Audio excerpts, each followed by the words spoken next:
సదాశివసమారంభాం వ్యాసశంకరమధ్యమాం అస్మదాచార్యపర్యంతాం వందే గురుపరంపరాం. హరి ఓం. శ్రీ గురుభ్యో నమః. హరి ఓం. పార్థాయ ప్రతిబోధితాం భగవతా నారాయణేన స్వయం వ్యాసేన గ్రథితాం పురాణమునినాం మధ్యే మహాభారతం. అద్వైతామృతవర్షిణీం భగవతీం అష్టాదశాధ్యాయినీం అంబ త్వామనుసందధామి భగవద్గీతే భవద్వేషిణీ. ఓం శ్రీకృష్ణ పరబ్రహ్మణే నమః. స్మరవారం వారం కార్యక్రమంలో శ్రీమద్ భగవద్గీత జ్ఞానయజ్ఞంలో 15వ రోజు అధ్యయనానికి మీ అందరికీ స్వాగతం. యామిమాం పుష్పితాం వాచం ప్రవదంత్య విపశ్చితః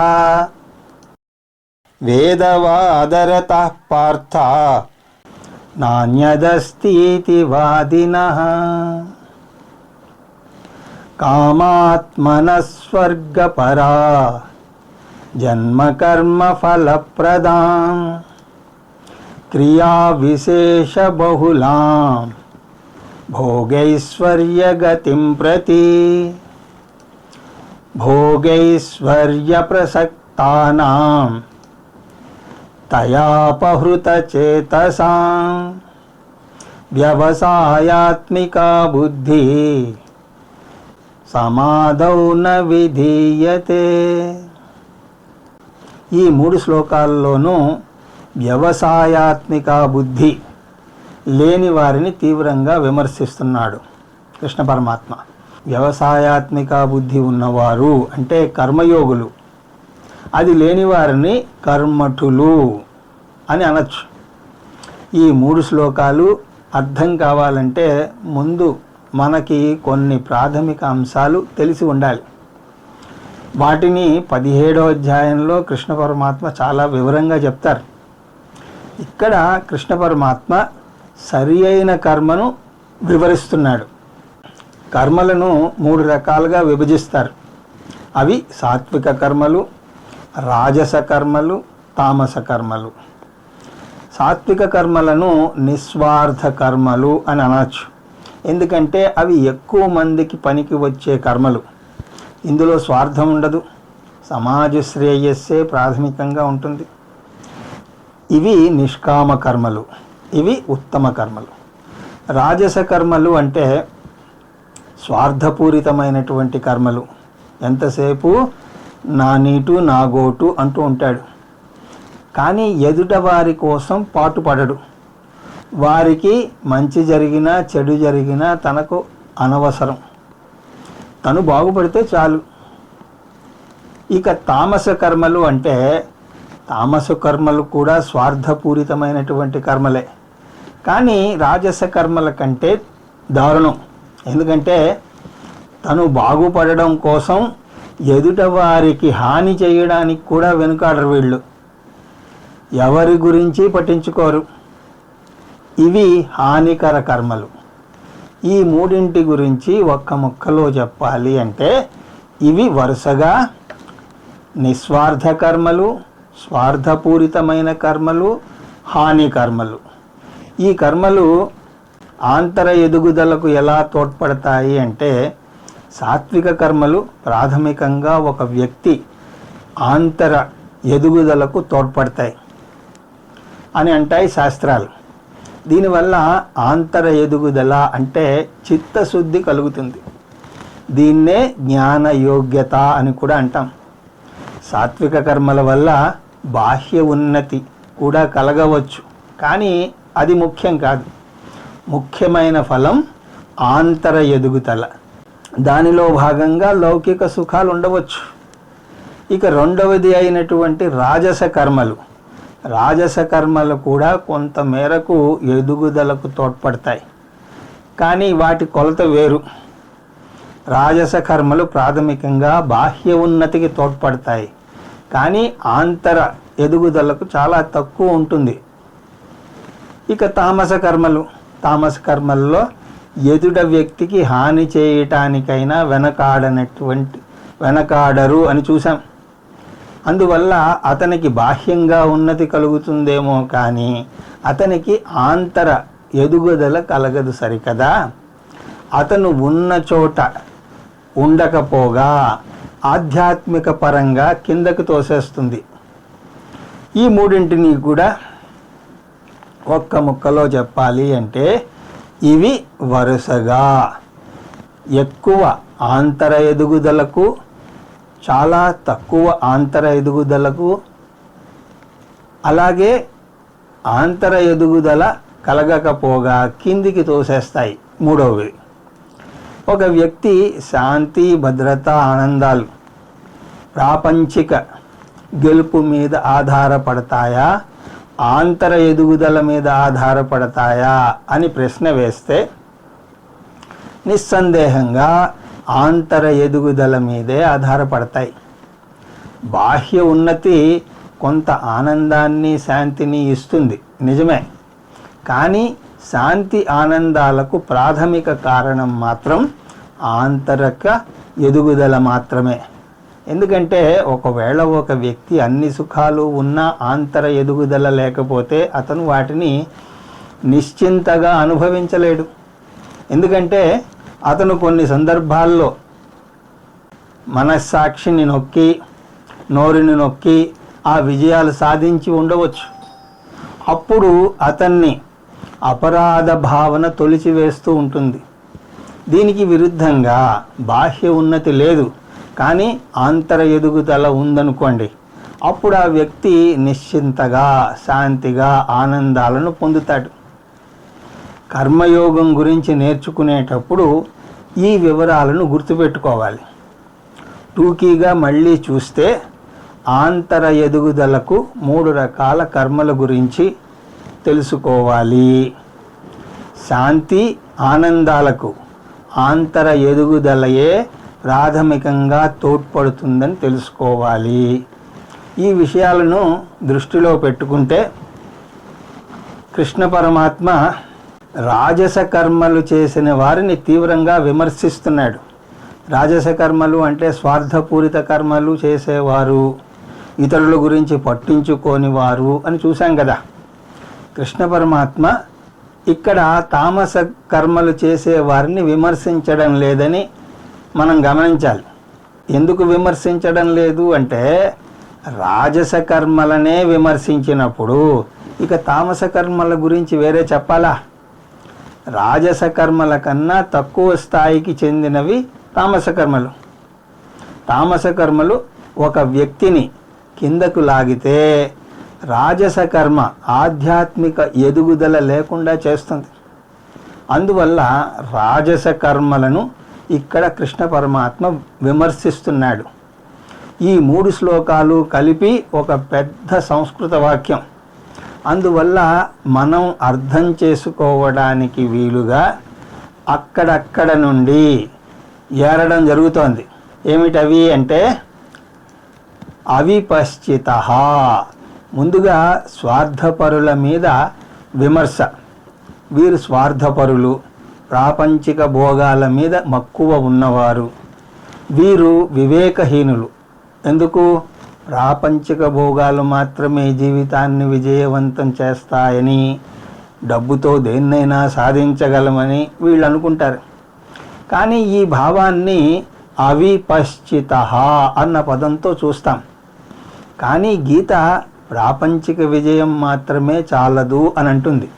డబ్బుతో మంచాన్ని కొనగలరేమో కానీ నిద్రను కొనలేరు కదా. డబ్బుతో మనుషులను కొనగలరు కానీ ప్రేమను కొనలేరు కదా. డబ్బుతో ఎన్నో కొనగలం కానీ మరెన్నో కొనలేము కూడా. ఈ విషయం అర్థం కాకపోతే వీరు అవివేకులు. అర్థకామాలే ముఖ్యమైన పురుషార్థాలు అని వీరు అనుకుంటారు.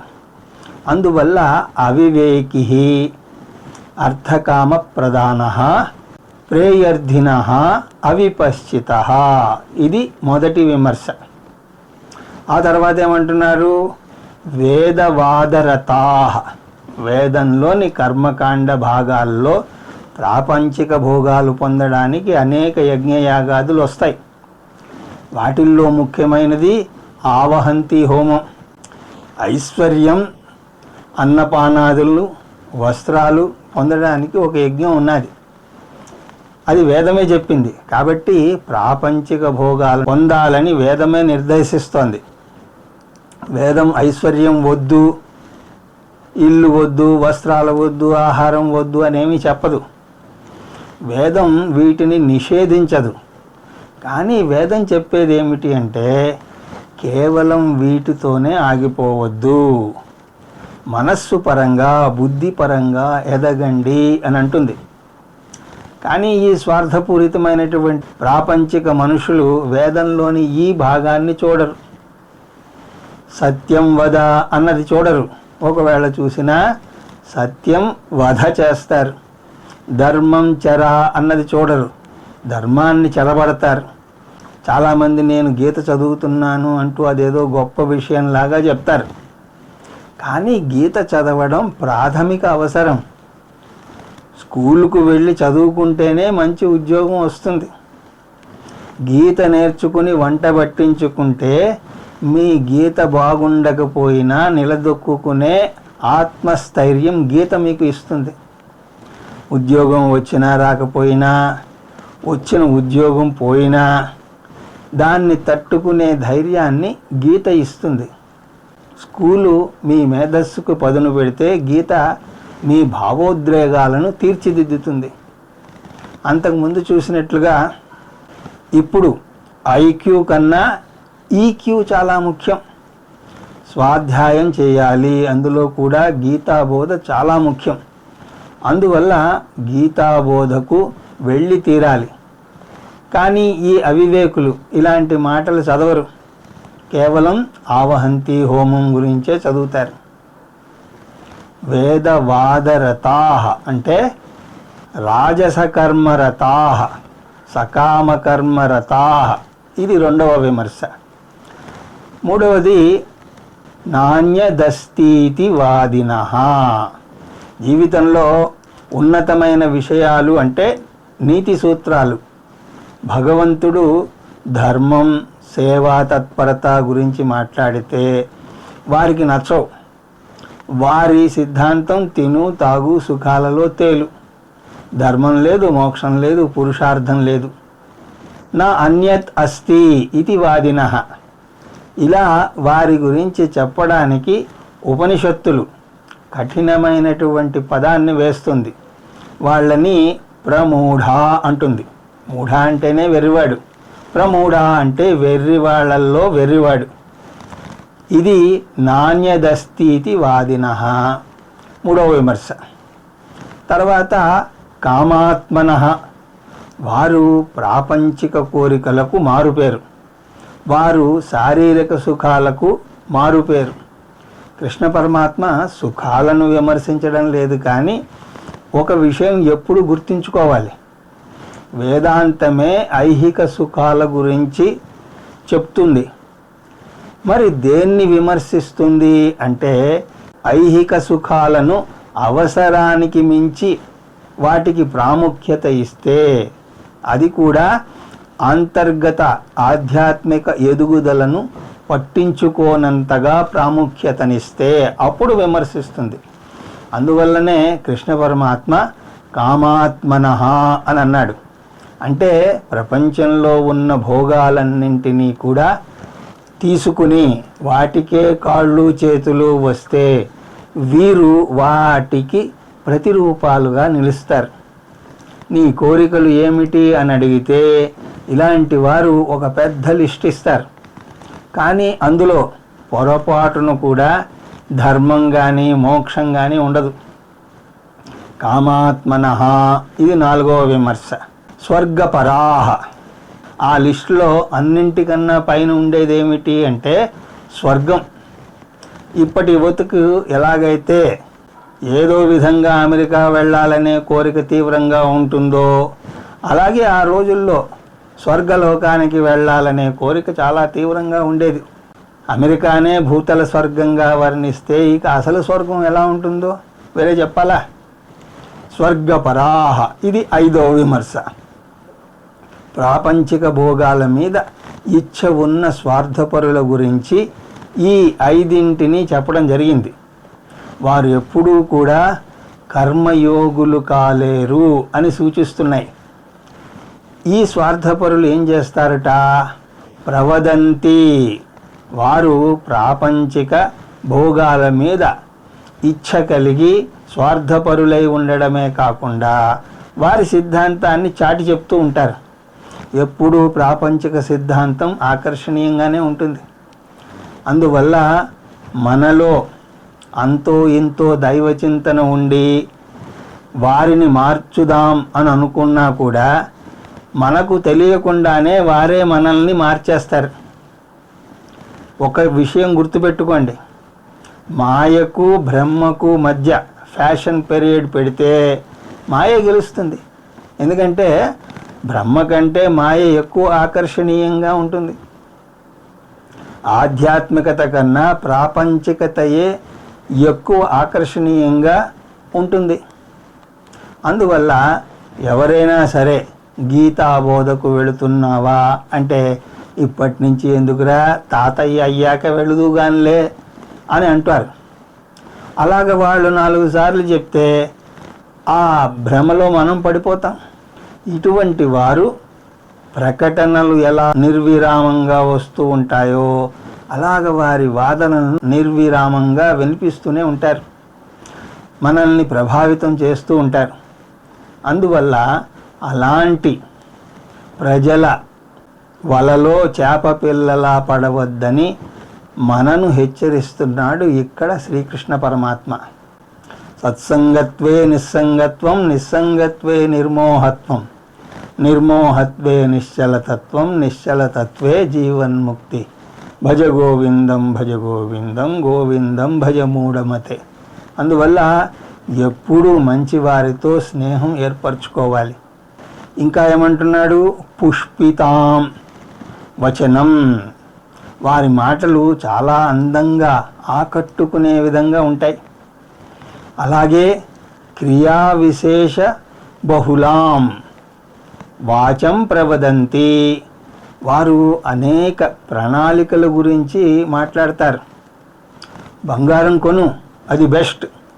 లేదు లేదు లేదు, షేర్స్లో పెట్టు, అది కాదురా ఎస్ఐపి సహీ హై అంటూ ఇందులో డబ్బు వేస్తే అంత లాభం వస్తుంది, అందులో వేస్తే ఇంత లాభం వస్తుంది అంటూ ప్రణాళికల మీద ప్రణాళికలు వాటి గురించి మనకి చెప్తూ ఉంటారు. వైదిక భాషలో చెప్పాలి అంటే అనేక యజ్ఞ యాగాదుల గురించి చెప్తారు. ఆధునిక భాషలో చెప్పాలి అంటే అనేక ప్రణాళికల గురించి వాళ్ళు చెప్తారు. దీని సారాంశం ఏమిటి అంటే వీటి వల్ల బొత్తిగా తీరిక లేదు, అందువల్ల గీతాబోధకు వెళ్ళే ఖాళీ సమయం లేదంటారు. శని ఆదివారాలు అయితే అసలు తీరిక ఉండదుట. పొరపాటున సంధ్యావందనం చేస్తూ ఉంటే అది కూడా గాలికి ఎగిరిపోతుంది. ప్రార్థన చేసే ప్రశ్నే లేదు. 24 గంటల్లో 25 గంటలు పనిచేస్తున్నాం, ఇక దైవ చింతనకు చోటేది అని అంటారు. ఇవన్నీ దేనికి దారితీస్తాయి అంటే జన్మ కర్మ ఫలప్రదాం. ఒక కర్మ ఇంకో కర్మలోకి, ఇంకో కర్మ మరొక కర్మలోకి దారితీస్తుంది. వారికి తెలియదు, ఇదొక విషవలయం, ఒక ఊబి. ఈ కర్మ అనే ఊబిలో చిక్కుకుపోయారా ఇక అంతే సంగతులు. అభిమన్యుడికి పద్మవ్యూహంలోకి వెళ్ళడం తెలుసు, కానీ వెనక్కి రావడం తెలియదు. వీరి పరిస్థితి అంతే. కర్మల్లో కూరుకుపోవడం తెలుసు, కానీ ఆ కర్మల నుంచి బయటపడడం చేత కాదు. వారికి వారు అలా కర్మల్లో కూరుకుపోయారని తెలుసు. కొంతమంది దీని నుంచి బయటపడి రేపటి నుంచి గీతాబోధకు వెళదామని నిర్ణయిస్తారు. కానీ ఆ రేపు అన్నది అన్నడూ రాదు. ఆ రేపు వీరికి రాదు సరికదా, ఎప్పుడో యమధర్మరాజు మాత్రం వచ్చేస్తాడు. ఆయన వచ్చి నిశ్శబ్దంగా తన పని చేసుకుని వెళ్ళిపోతాడు. అక్కడతో పోనీ ఈ విషయవలయం ముగిసిందా అంటే లేదు. మళ్ళీ అదే వృత్తం. పునరపి జననం పునరపి మరణం పునరపి జననీ జఠరే శయన్ ఇహ సంసారే బహుదుఃస్తారే కృపయా పాహే పాహి మురారే. కర్మలు చేయవద్దని గీత చెప్పడం లేదు, కానీ గీత చెప్పేది ఒక్కటే, కర్మలు చేయండి, కానీ వాటిలోంచి బయటకు ఎలా రావాలో, వచ్చి ఉన్నత సాధనకు ఎలా అంకితమవ్వాలో దాన్ని నేర్చుకోండి అని అంటుంది. అది నేర్పించడానికే మనకు 4 ఆశ్రమ ధర్మాలు ఉన్నాయి. బ్రహ్మచర్యం, గృహస్థము, వానప్రస్థము, సన్యాసం. ఈ ఆశ్రమాల ద్వారా ఒక వ్యక్తి క్రమంగా కర్మలోకి అడుగుపెట్టి అలాగే క్రమంగా బయటకు వస్తాడు. నిజంగా సన్యాసం స్వీకరించమని కాదు. సన్యసించడము అంటే పరిత్యజించడం. నా అంతటి నేను బయటపడితే అది విజయం. యమధర్మరాజు నన్ను బయటకు లాగితే అది బాధ. కానీ ఇటువంటి మనుష్యులకు అది తెలియదు. అందువల్ల జనన మరణ వృత్తంలో పడి కొట్టుమిట్టాడుతూ ఉంటారు. వీరు కర్మలను ఎందుకు చెప్తారు? అసలు కర్మలను ఎందుకు చెప్తారు అంటే చిత్తశుద్ధి కోసం. అలా చెప్తే బాగానే ఉంటుంది, అవి సాత్విక కర్మల కింద వస్తాయి. కానీ ఈ స్వార్థపరులు అటువంటి మంచివేవి చెప్పరు. ఒకవేళ ఏదైనా మతపరమైన కర్మను చెప్పినా అది కూడా ఏదో ప్రాపంచిక విజయం కోసమే ఉంటుంది. భోగైశ్వర్య గతిం, ప్రతి వారి లక్ష్యాలు 2 అంటున్నాడు కృష్ణ పరమాత్మ. అవి భోగం, ఐశ్వర్యం. భోగం అంటే కామపురుషార్థం, ఐశ్వర్యం అంటే అర్ధపురుషార్థం. అంటే నిరంతరం వారి పరుగు అర్ధకామాల వెంటే ఉంటుంది. ఈ గుడికి 7 శుక్రవారాలు వెళితే ఈ కోరిక తీరుతుంది, ఆ గుడికి 3 పున్నములు వెళితే మీరు అనుకున్నవి నెరవేరుతాయి అని అంటారు. దుర్గ గుడికి వెళ్ళండి, ఈ ఫలం పొందండి, శని గుడికి వెళ్ళండి, ఈ ఫలం పొందండి అంటారే తప్ప ప్రేమ దయాగుణం పెంచుకోండి, భక్తి పెంచుకోండి అని అనరు. ఇటువంటి వారి పరిస్థితి ఏమిటి అంటే భోగైశ్వర్య ప్రసక్తానాం, తక్కిన వారితో అర్ధకామాల గురించి చెప్పడమే కాదు, వారు కూడా అర్ధకామాలలో పూర్తిగా కూరుకుపోతారు. ఎంత మేరకు అంటే దయాపహృత చేతస, వారి కోరికలను ధర్మబద్ధంగా తీర్చుకోలేరు. ఎందుకంటే వారి కోరికలకు ఒక హద్దు అదుపు కూడా లేకుండా పెరిగిపోతాయి. అవి 10 కోరికలు, 100 కోరికలు, 100 కోరికలు, 1000 కోరికలు అయిపోతాయి.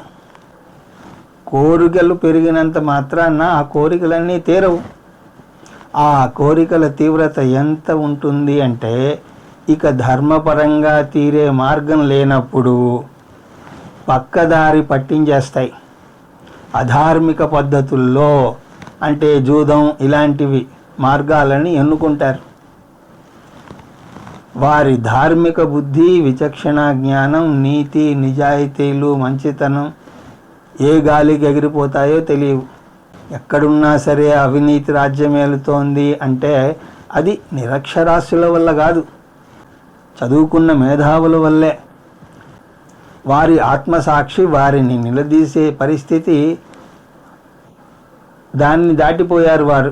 పైగా వారి దగ్గర ఒక తిరుగులేని జవాబు ఉంటుంది. అందరూ చేస్తున్నారు కదండి, నేను చేస్తే మాత్రం తప్పేమిటి అని అంటారు. పెద్ద స్థాయిలో వారు పెద్ద పెద్ద స్కాములు చేస్తే చిన్న స్థాయిలో ఉన్నవారు చిన్న డబ్బును దండుకుంటున్నారు. అందువల్ల వివేక శక్తి పోతోంది. పూర్వకాలంలో అయితే కాస్త పాపభీతి అయినా ఉండేది, దానివల్ల అక్రమాలు చేయకుండా ఉండేవారు. ఇప్పుడు ఆ పాపభీతి పూర్తిగా పోయింది. పాపం అంటే ఏమిటి, పుణ్యం అంటే ఏమిటి, దానికి శాస్త్రీయ నిదర్శనం ఏమున్నది అని అడుగుతారు. పైగా పరమ దుర్మార్గుడైనా సరే చూడండి, వాడు ఎంత ఐశ్వర్యంలో ఓలలాడుతున్నాడో అని చూపిస్తారు. ఇప్పుడు అనుభవించకపోయినా నువ్వు నరకానికి పోతావు అని అంటే అసలు అలాంటి నరకం ఉందో లేదో ఎవరికి తెలుసు? ఒకవేళ నరకానికి వెళ్ళానే అని అనుకోండి, ఈ శరీరం ఇక్కడే కాలే బూడిద అవుతుంది కదా. ఆ తర్వాత నేను అనుభవించే శిక్షలు నాకెలా తెలుస్తాయి అని అంటాడు. అక్రమాలు చేయడానికి 100 కారణాలు ఉంటాయి, కానీ మంచి పని చేయడానికి ఒక్క కారణం కూడా ఉండదు వాళ్ళ దగ్గర. వ్యవసాయాత్మిక బుద్ధి నా విధీయతే. అటువంటి వారికి ఆలోచనలలో స్పష్టత ఉండదు. వారికి ప్రాథమిక లక్ష్యం ఏమిటో వారికి సరిగ్గా తెలియదు. సమాధౌ, ఇక్కడ సమాధౌ అంటే బుద్ధిలో వారికి స్పష్టమైనటువంటి అవగాహన ఉండదు. ఎందుకు ఉండదో ఈ 3 శ్లోకాల్లోనూ మనకు వివరంగా చెప్పాడు. ఈ విధంగా స్వార్థపూరితులైనటువంటి ప్రాపంచిక చింతన ఉన్నవారు ఎప్పుడూ కూడా కర్మయోగులు కాలేరు అని కృష్ణ పరమాత్మ ఇక్కడ వారిని విమర్శించాడు. అయితే కర్మయోగులు ఎవరు కాగలరు? ఈ విధంగా మనల్ని సంసిద్ధులను చేసి ఇప్పుడు కర్మయోగి గురించి చెప్పబోతున్నాడు కృష్ణ పరమాత్మ. త్రైగుణ్య విషయా వేదా నిస్త్రైగుణ్యో భవార్జున నిర్ద్వందో నిత్య సత్వస్థో నిర్యోగక్షేమ ఆత్మవాన్. ఇది చాలా ముఖ్యమైనటువంటి శ్లోకం. కర్మయోగి ఆలోచన తీరు ఎలా ఉంటుంది, లక్ష్యం ఎలా ఉంటుంది, దృక్పథం ఎలా ఉంటుంది అనే విషయాలను విశదీకరించేటువంటి శ్లోకం. త్రైగుణ్య విషయా వేదా. వేదాలు అర్ధకామాలను తీర్చుకోవడానికి అనేక కర్మలను సూచిస్తాయి. అర్థం అంటే ధనం, కామం అంటే కోరిక. సత్వరజస్తమో గుణాల కార్యాల గురించి, సమస్త భోగాల గురించి, వాటిని పొందే సాధనల గురించి వేదాలు మనకు సూచిస్తాయి. వేదాలు అర్ధకామాలను పూర్తిగా కొట్టిపారేయవు. ఆ లక్ష్యాలను 4 పురుషార్థాలలో పేర్కొన్నాయి కూడా. కానీ కర్మయోగి ఏం చేయాలి? నిస్త్రైగుణ్యో భవ. అర్ధకామాలు అవసరమే. ఐశ్వర్యము, ఆనందము మనిషికి కావాలి, నిజమే. కానీ వాటిలో పడి కొట్టుకుపోకూడదు. మనిషిగా పుట్టినందుకు మనం ఇంకా ఉన్నత లక్ష్యాలను పొందాలి. అవి ధర్మ మోక్ష పురుషార్థాలు. అవి ఆంతర ఎదుగుదలకు తోడ్పడతాయి. ఎందుకంటే వెనుదిరుగు చూసుకుంటే మనిషి యొక్క మనశ్శాంతి అతనికి ఏముంది అన్న దాని మీద కంటే కూడా అతను ఏమిటి అన్న దాని మీద ఆధారపడి ఉంటుంది. మనశ్శాంతి ఉంటే భోగము, ఐశ్వర్యము లేకపోయినా సరే హాయిగా ఉంటాడు. మనశ్శాంతి లేకపోతే భోగము, ఐశ్వర్యము ఉన్నా కూడా బాధపడతాడు. అంటే సుఖంగా దుఃఖిస్తాడు. అర్ధకామాలు ప్రాథమిక లక్ష్యం కాకుండా ధర్మ మోక్షాలు మనకు ప్రాథమిక లక్ష్యంగా ఉండాలి. ఉదాహరణకు పెరుగన్నంలో ఆవకాయ నంచుకోవాలి, కానీ ఆవకాయలో పెరుగన్నం నంచుకోకూడదు. పెరుగన్నం ముఖ్యమైనటువంటి ఆహారం. ఆవకాయ దానికి రుచి చేకూర్చడానికి నంచుకునేటువంటి ఊరగాయ. అంతేగాని ఆవకాయ ముఖ్యమైనటువంటి ఆహారమై పెరుగన్నాన్ని పక్కకు తోసేయకూడదు. జీవితంలో ఏది ముఖ్యమో తెలియకపోతే కష్టాలు పాలవుతాం. అర్ధకామాలను 4 పురుషార్థాలలో చేర్చింది శాస్త్రం, నిజమే. కానీ జీవితం అంతా కూడా వాటికే దారపోయకూడదు. యుక్తాహార విహారస్య యుక్త చేష్టస్య కర్మసు. ఏది చేసినా కూడా మితంగా ఉండాలి. పిల్లలు 24 గంటలు కార్టూన్లే చూస్తూ ఉంటారని పెద్దలు ఫిర్యాదు చేస్తూ ఉంటారు. వారు ఎంతసేపు చూడాలో, ఎంతసేపు చదువుకోవాలో అన్నది తల్లులకు చక్కటి అవగాహన ఉంటుంది. కానీ కృష్ణ పరమాత్మ ఈ పెద్దలకు వారు ఎంతసేపు ఆనందంలో తేలియాడాలో, ఎంతసేపు ధర్మ మోక్షాల కోసం సాధన చెయ్యాలో వీళ్లకు తెలియడం లేదు అని అంటున్నాడు. గీతాపారాయణ, పూజ, ధ్యానం ఎంతసేపు చెయ్యాలో వారికి తెలియడం లేదు అని చెప్పి కర్మయోగి యొక్క లక్షణాలను చెప్తున్నాడు. నిస్త్రైగుణ్యో భవ, నిష్కామో భవ అంటే అర్ధకామాలకు అనవసరమైనటువంటి ప్రాముఖ్యతను ఇవ్వద్దు అని చెప్తున్నాడు. సాంకేతిక పరిభాషలో చెప్పాలి అంటే కామ్యకర్మలను త్యజించాలి, రాజస తామస కర్మలను తగ్గించి సాత్విక కర్మలను పెంచుకోవాలి. రాజస కర్మలో నేను మాత్రమే లాభం పొందుతాను, తామస కర్మలో నేను లాభం పొందుతాను, తక్కిన వారు అవస్థపడతారు. కానీ సాత్విక కర్మలో నేను మాత్రమే కాదు, తక్కిన వారు కూడా లాభాన్ని పొందుతారు. అందువల్ల స్వార్థపూరితమైనటువంటి కర్మ కామ్యకర్మ, నిస్వార్థపూరితమైనటువంటి కర్మ సాత్విక కర్మ. నిష్కామో భవ అంటే డబ్బుకు సంబంధించినటువంటి కర్మలను తగ్గించండి. సరిగ్గా గమనించండి, డబ్బుకు సంబంధించినటువంటి కర్మలను పూర్తిగా మానేయండి అని అనడం లేదు. కేవలం దానికోసమే మొత్తం సమయాన్ని కేటాయించవద్దు అని అంటున్నాడు. అర్ధకామాలు ప్రాథమిక లక్ష్యాలు కాకుండా ధర్మమోక్షాలు ప్రాథమిక లక్ష్యంగా ఉండాలి. ఇది మొదటి సూత్రం, నిష్కామో భవ. తర్వాత నిర్ద్వందో భవ. ద్వంద్వాలు అంటే భిన్న అనుభవాలు. నిర్ద్వందో భవ అంటే ఇటువంటి ద్వంద్వాలకు అతీతుడు కావాలి. ద్వంద్వాలు అంటే మానావమానాలు, లాభ నష్టాలు, జయాపజయాలు, సుఖదుఖాలు. మీరు కామ్యకర్మలు తగ్గించుకున్నా కూడా అర్ధకామాల వెంట పరుగులు తీయడం తగ్గించినా, చేసుకున్న ప్రారబ్ధం కర్మ వల్ల జీవితంలో ఎన్నో ఒడిదుడుకులు తప్పవు. మీరు వాటిని ఆహ్వానించినా ఆహ్వానించకపోయినా, వాటి కోసం కష్టపడినా కష్టపడకపోయినా ఈ ద్వంద్వాలు రాక తప్పవు. అలాంటి ద్వంద్వాలకు అతీతంగా ఎదగాలి. ఎందుకు? వాటికి అతీతంగా ఎదగకపోతే అంటే మనస్సును కుదుటపరచుకోలేకపోతే ఏ కాస్త కష్టం వచ్చినా సరే, ఏ చిన్న నొప్పి కలిగినా వాటికి పరిష్కార మార్గాలు వెతుకుతూ ఉంటారు.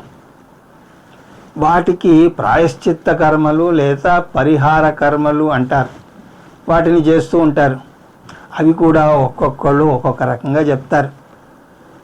వాస్తు శాస్త్రజ్ఞుడు వచ్చాడనుకోండి, అతను ఒకలా చెప్తే జ్యోతిష్యుడు ఇంకొకలాగా చెప్తాడు.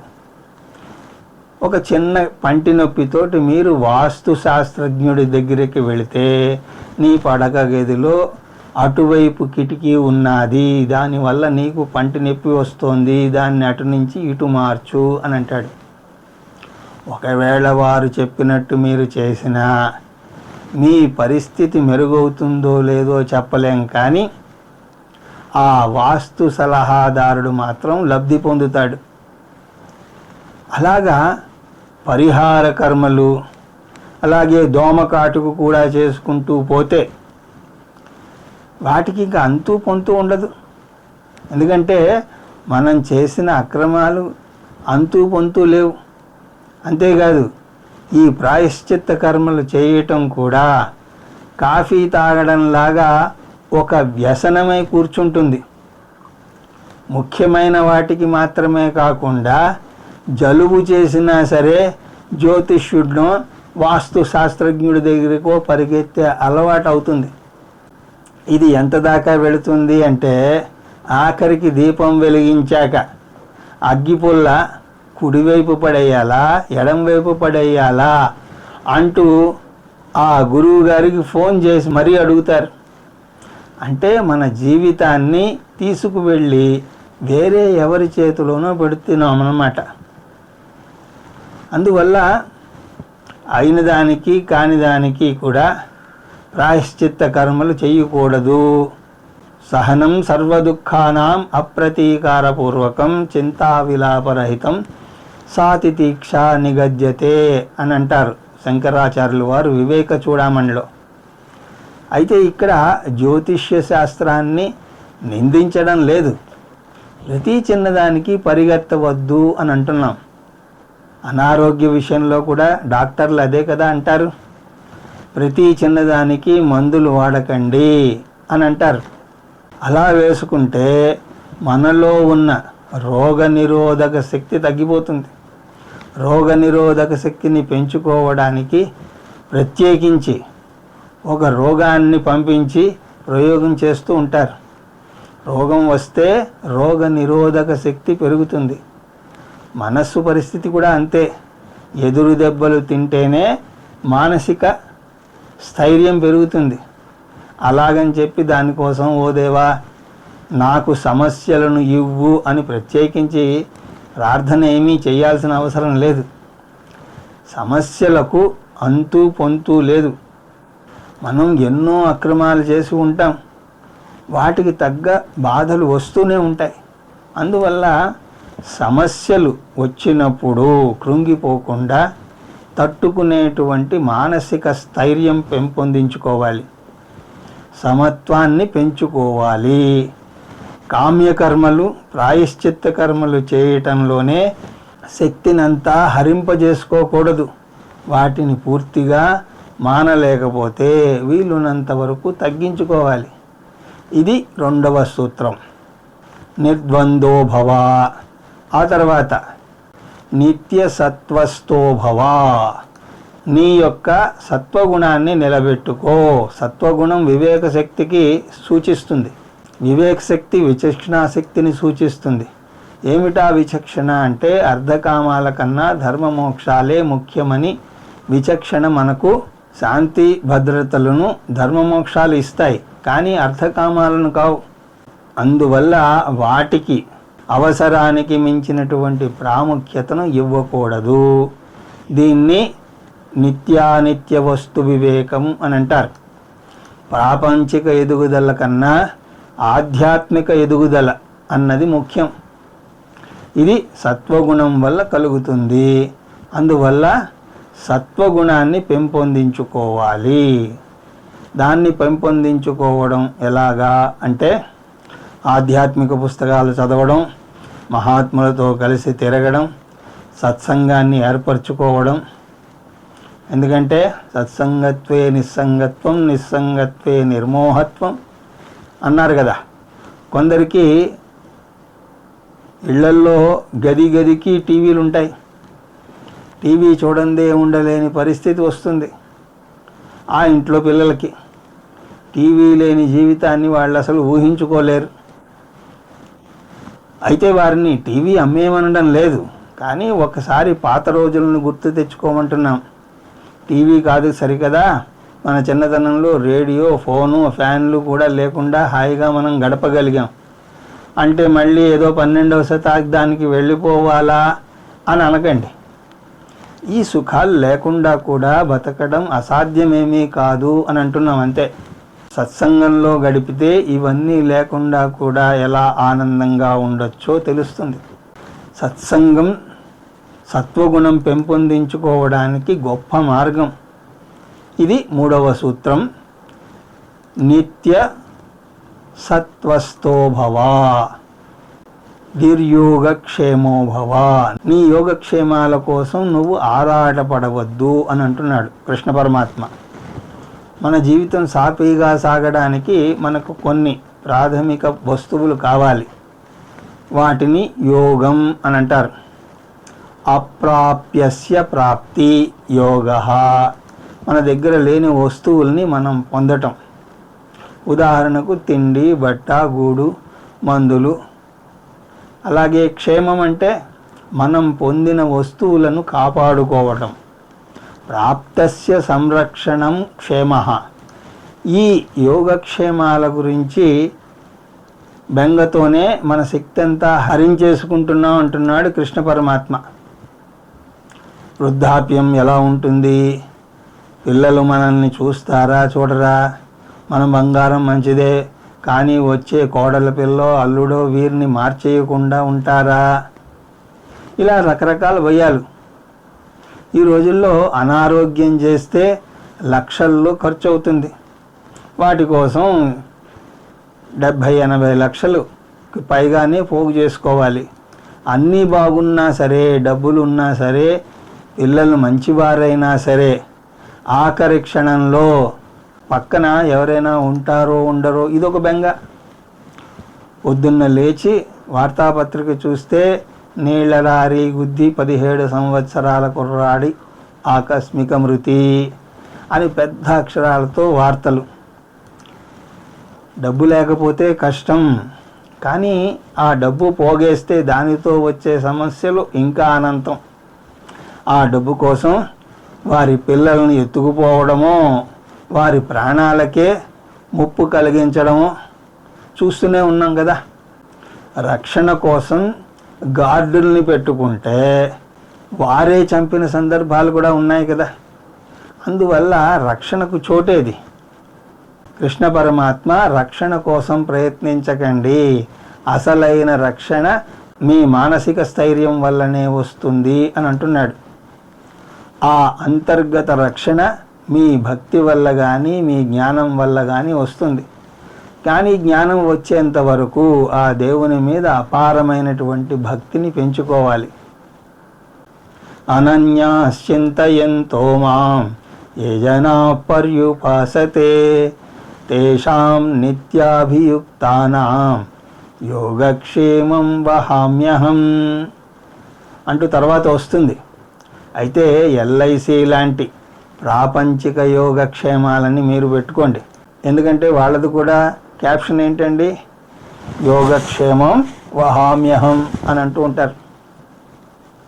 అందులో తప్పులేదు. కానీ అసలు యోగక్షేమం భగవంతుడు మాత్రమే. అందువల్ల కర్మయోగి అవ్వాలంటే మీ యోగక్షేమాల భారాన్ని దేవుని మీద వేసి నిశ్చింతగా ఉండండి. లేకపోతే మీకు ఆధ్యాత్మిక చింతన చేయడానికి తీరిక ఉండదు.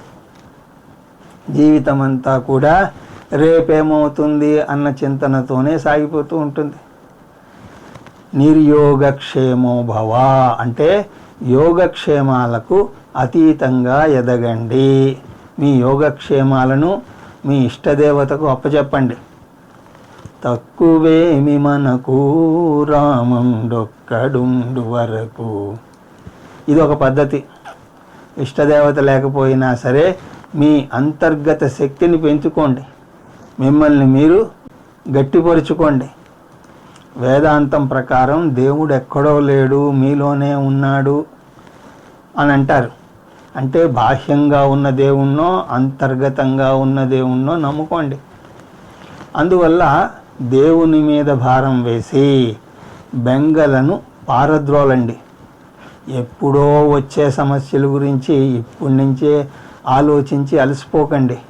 ఇది 4వ సూత్రం, నిర్యోగక్షేమో భవ.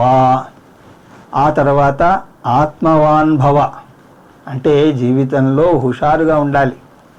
జీవితాన్ని యాంత్రికంగా గడపకూడదు.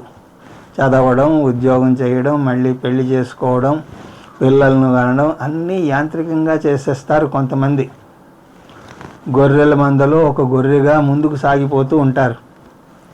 అలా ఉండకూడదు. మీ జీవితాన్ని మనసారా జీవించండి. శంకరాచార్యులు వారు అప్రమత్తో భవ అని అంటారు. అంటే అజాగ్రత్తగా ఉండవద్దు, అప్రమత్తంగా ఉండండి అని అంటారు. మీ అంతిమ లక్ష్యాన్ని మీరు మర్చిపోకూడదు. మీరు ఒక సుదీర్ఘ రైలు ప్రయాణం చేస్తున్నారు.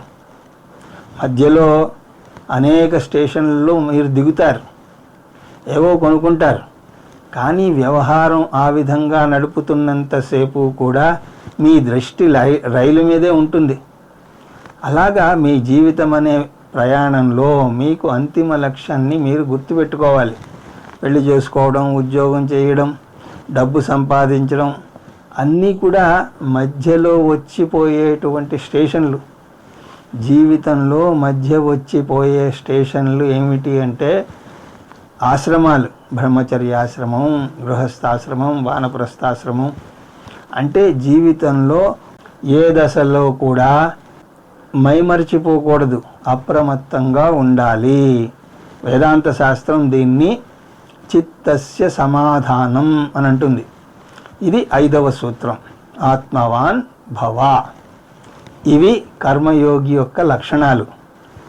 ఆ విధంగా అర్జున, నువ్వు కూడా కర్మయోగిలాగా జీవించు. యవానర్ధవుదపానే సర్వతః సంప్లుతోదకే తావాన్ సర్వేషు వేదేషు బ్రాహ్మణస్య విజానతః. ఈ శ్లోకంలో కర్మయోగ ఫలం గురించి కృష్ణ పరమాత్మ చెప్తున్నాడు. కర్మఫలం చెప్పకపోతే హాయిగా కాలం గడిపేయకుండా కర్మయోగం ఎందుకు చేయాలి అని అనిపించవచ్చు. పైగా కర్మయోగం పాటించాలి అంటే అప్రమత్తంగా ఉండాలి. అలా కష్టపడితే కలిగే ఫలం ఆశాజనకంగా ఉంటేనే దాని మీద మోజు ఉంటుంది. ఎవరెస్ట్ శిఖరాన్ని అధిరోహించడానికి ఎందుకు అంత కష్టపడతారు అంటే దాన్ని గెలిస్తే కలిగేటువంటి ఆనందం ముందు వారు పడ్డ కష్టం చాలా చిన్నదిగా అనిపిస్తుంది. కాబట్టి కృష్ణ పరమాత్మ మోక్షాన్ని ఈ శ్లోకంలో నిర్వచిస్తున్నాడు. ఆధ్యాత్మిక జ్ఞానం పొందిన వ్యక్తికి కలిగే ఆనందం అనంతం. అందులోనే లౌకిక విషయాల వల్ల కలిగే ఆనందం కూడా వస్తుంది. లౌకిక విజయాలు అంటే ధనం, హోదా, అధికారం, భార్య, పిల్లలు అన్నీ కూడా కొంత మేరకు ఆనందాన్ని కలుగజేస్తాయి. ఈ ఆనందాన్ని కొట్టివేయడం లేదు. కాకపోతే ఎప్పుడైతే మోక్షం పొందుతాడో ఈ లౌకిక విజయాలను పోగొట్టుకోవలసిన అవసరం లేదు. వాటి వల్ల వచ్చే ఆనందం కూడా మోక్షానందంలోనే నిండి నిబిడీకృతమై ఉన్నది అని అంటున్నాడు కృష్ణ పరమాత్మ.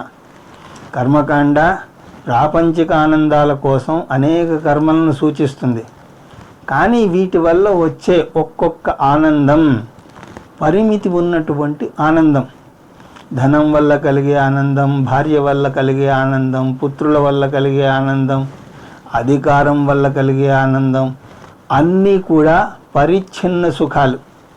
జ్ఞానకాండ చెప్పే మోక్షం ఒకటే అపరిచ్ఛిన్నమైనటువంటి సుఖం. అపరిచ్ఛిన్న సుఖంలో పరిచ్ఛిన్న సుఖాలు కూడా వచ్చేస్తాయి. కాబట్టి అతను ఏమీ కోల్పోలేడు.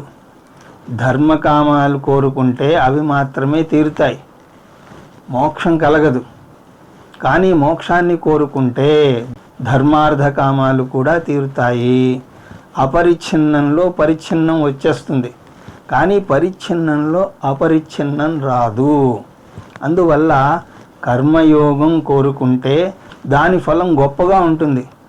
ఇది సూచించడానికి కృష్ణ పరమాత్మ ఒక ఉదాహరణ కూడా ఇస్తున్నారు. ఉదాపానం అంటే చిన్న జలాశయం, అందులో కొన్ని నీళ్లే ఉంటాయి. సర్వతః సంప్లోదకే అన్ని వైపులా జలంతో నిండి ఉన్నటువంటి మహాజలాశయం. అది కూడా ఉప్పు నీరు కాదు, స్వచ్ఛమైనటువంటి నీరు, అలాంటి మహాజలాశయం. ఇప్పుడు చిన్న జలాశయంతో ఎక్కువ లాభం పొందలేం, కానీ మహాజలాశయంతో చిన్న జలాశయంతో పొందే లాభంతో పాటు అధిక ఫలం కూడా పొందగలుగుతాం. అంటే చిన్న తటాకంతో కలిగేటువంటి లాభం పెద్ద జలాశయంతో కలుగుతుంది, కానీ పెద్ద జలాశయంతో కలిగేటువంటి లాభం చిన్న తటాకంతో మనం పొందలేం. అంటే ముందే చూసినట్టుగా ధర్మార్థ కామాలు మోక్షంలో కూడా తీరుతాయి, కానీ మోక్షం ధర్మార్థ కామాల వల్ల తీరలేదు అని దీని యొక్క సారాంశం. ఇప్పుడు ఈ శ్లోకాన్ని చూద్దాం. ఇది చాలా ముఖ్యమైనటువంటి శ్లోకం. ఉపాదానే చిన్న తటాకం వల్ల కలిగే ప్రయోజనం ఏదైతే ఉందో తావన్ అర్థ ఆ లాభాలన్నింటినీ కూడా ఇందులో పొందవచ్చు. ఎందుకు? సర్వత సంప్లోదకే అంటే పెద్ద జలాశయంలో చిన్న తటాకంతో పొందేటువంటి ప్రయోజనంతో పాటు అధిక లాభాన్ని కూడా మనం పొందగలము. అదేవిధంగా సర్వేషు వేదేషు యావాన్ అర్హ, ఇక్కడ వేదాలు అంటే కర్మకాండ భాగం, కామ్యకర్మల గురించి చెప్పినప్పుడు అనేక ఫలాలను వర్ణిస్తారు. ధనం ధాన్యం పశుం బహుపుత్ర లాభం శత సంవత్సరం దీర్ఘమాహివు అంటూ ఈ కర్మకాండ చేస్తే పొందే ఈ ఫలాలన్నీ కూడా విజానత అంటే మోక్షం వల్ల పొందగలడు. మోక్షం అన్న పదం మనం కలుపుకోవాలి. ఎవరికి మోక్షం అంటే విజానత అంటే తెలివైన వ్యక్తికి. అందువల్ల మోక్షాన్ని ఒక పెద్ద జలాశయంతో పోలిస్తే డబ్బు, కుటుంబం, ఉద్యోగం, హోదాలు ఇవన్నీ కూడా చిన్న తటాకంతో పోల్చాలి. ఆ తటాకం ఎప్పుడు ఎండిపోతుందో మనకు తెలియదు. అందువల్ల వైదిక యజ్ఞాల వల్ల పొందగలిగే ఫలాన్నంతటినీ కూడా ఒక్క మోక్షం ద్వారానే పొందవచ్చు. అందువల్ల ఓ అర్జున, నువ్వు తెలివైన వాడివైతే మోక్షాన్ని ఎన్నుకోవాలి. మోక్షం పొందాలి అంటే కర్మయోగాన్ని పాటించాలి. అందువల్ల ముందు నువ్వు కర్మయోగివి అవ్వాలి. బ్రాహ్మణస్య అంటే బ్రాహ్మణుడు అంటే వివేకి, అంటే పుట్టుకతో బ్రాహ్మణుడైనటువంటి వ్యక్తి జాతి బ్రాహ్మణుడని, బ్రాహ్మణ కర్మ చేసే వ్యక్తిని కర్మ బ్రాహ్మణుడని, సత్వగుణం ఉన్నటువంటి వ్యక్తిని గుణబ్రాహ్మణుడు అని అంటారు. ఇక్కడ బ్రాహ్మణుడు అంటే గుణబ్రాహ్మణుడు. అందువల్ల వివేకం ఉన్న గుణబ్రాహ్మణుడు తన విజ్ఞానం ద్వారా తన అంతిమ లక్ష్యాన్ని పొందుతాడు అని చెప్పి పరమాత్మ తన బోధను ఏ విధంగా ముందుకు కొనసాగిస్తున్నాడు అన్నది తర్వాత తరగతిలో. హరి ఓం తత్సత్.